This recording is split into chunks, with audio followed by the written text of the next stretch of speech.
హల్లెలూయా. యేసుక్రీస్తు నామములో అందరికీ హృదయపూర్వక వందనములు. ప్రత్యేకమైన సమయంలో ప్రత్యేకమైన రోజు యొక్క వాగ్దానంతో మీ ముందుకు వచ్చున్నాను. దేవుడు ఈరోజు మనకు అనుగ్రహించిన వాగ్దానము లూకా సువార్త 10వ అధ్యాయము 19వ వచనము.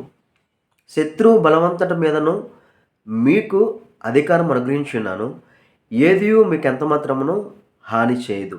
హల్లెలూయా. ఈ వాగ్దానం ద్వారా మనకు విజయం కలుగును గాక.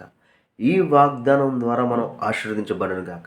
ఈ వాగ్దానం ద్వారా మనం దీవించబడును గాక. ఆమేన్. ఎప్పుడైతే ఇచ్చిన వాగ్దానం బట్టి అడుగుతామో అడిగిన సమస్తాన్ని దేవుడు మనకి అనుగ్రహిస్తాడు. మనకేమి ఇచ్చున్నాడండి?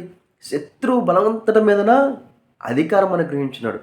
కాబట్టి నీ జీవితంలో నీకేదైతే నీ శత్రువు నీ మీద ఎలా అయితే అటాక్ చేయాలని చూస్తున్నాడో, నువ్వు ఎప్పుడైతే మెలకువ కలిగి ప్రార్థిస్తావో, మెలకువ కలిగి ప్రార్థించడం అంటే నువ్వు చేసే ప్రతి పనికి ముందర నువ్వు ప్రార్థన చేసి ఏదైతే పని ప్రారంభిస్తావో, నీకు విరోధంగా పనిచేసే ప్రతి ఒక్క శత్రువు యొక్క క్రియలను తొలగించి నీకు ప్రతి విషయంలో దేవుడు నీకు విజయాన్ని కలగజేస్తాడు. ఎందుకంటే ప్రతి దాని మీద అధికారాన్ని నువ్వు పొందుకుని ఉన్నావు. ఎలాగా?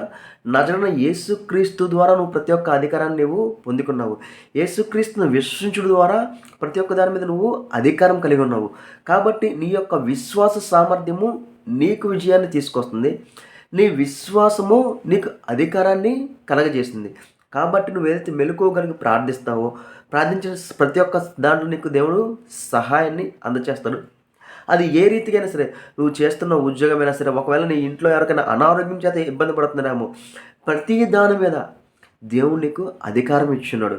అధికారం కలిగి నువ్వు ఎప్పుడైతే ప్రార్థిస్తావో, దేవునితో నువ్వు ఎప్పుడైతే సహవాసం ఉంటావో, ఆయన వాక్యాన్ని చదువుతూ ఆయనతో ప్రార్థనలో నువ్వు దేవునితో మాట్లాడుతూ ఎప్పుడైతే నీ సహవాసంలో ముందుకు వెళ్తావో, నువ్వు అధికారాన్ని నువ్వు సరైన సమయంలో సరైన విధంగా వినియోగిస్తావు. కాబట్టి మనం అనుదినము ప్రార్థిద్దాము. దేవుడిచ్చిన యొక్క అధికారాన్ని అనుదినము వినియోగించుకుని ప్రతి ఒక్క దాంట్లో మనము విజయాన్ని పొందుకుందాము. ప్రార్థించుకుందామా? మహాప్రేమ గల తండ్రి, నీకే వందనాలు స్తోత్రాలు చెల్లించుకున్నాం తండ్రి.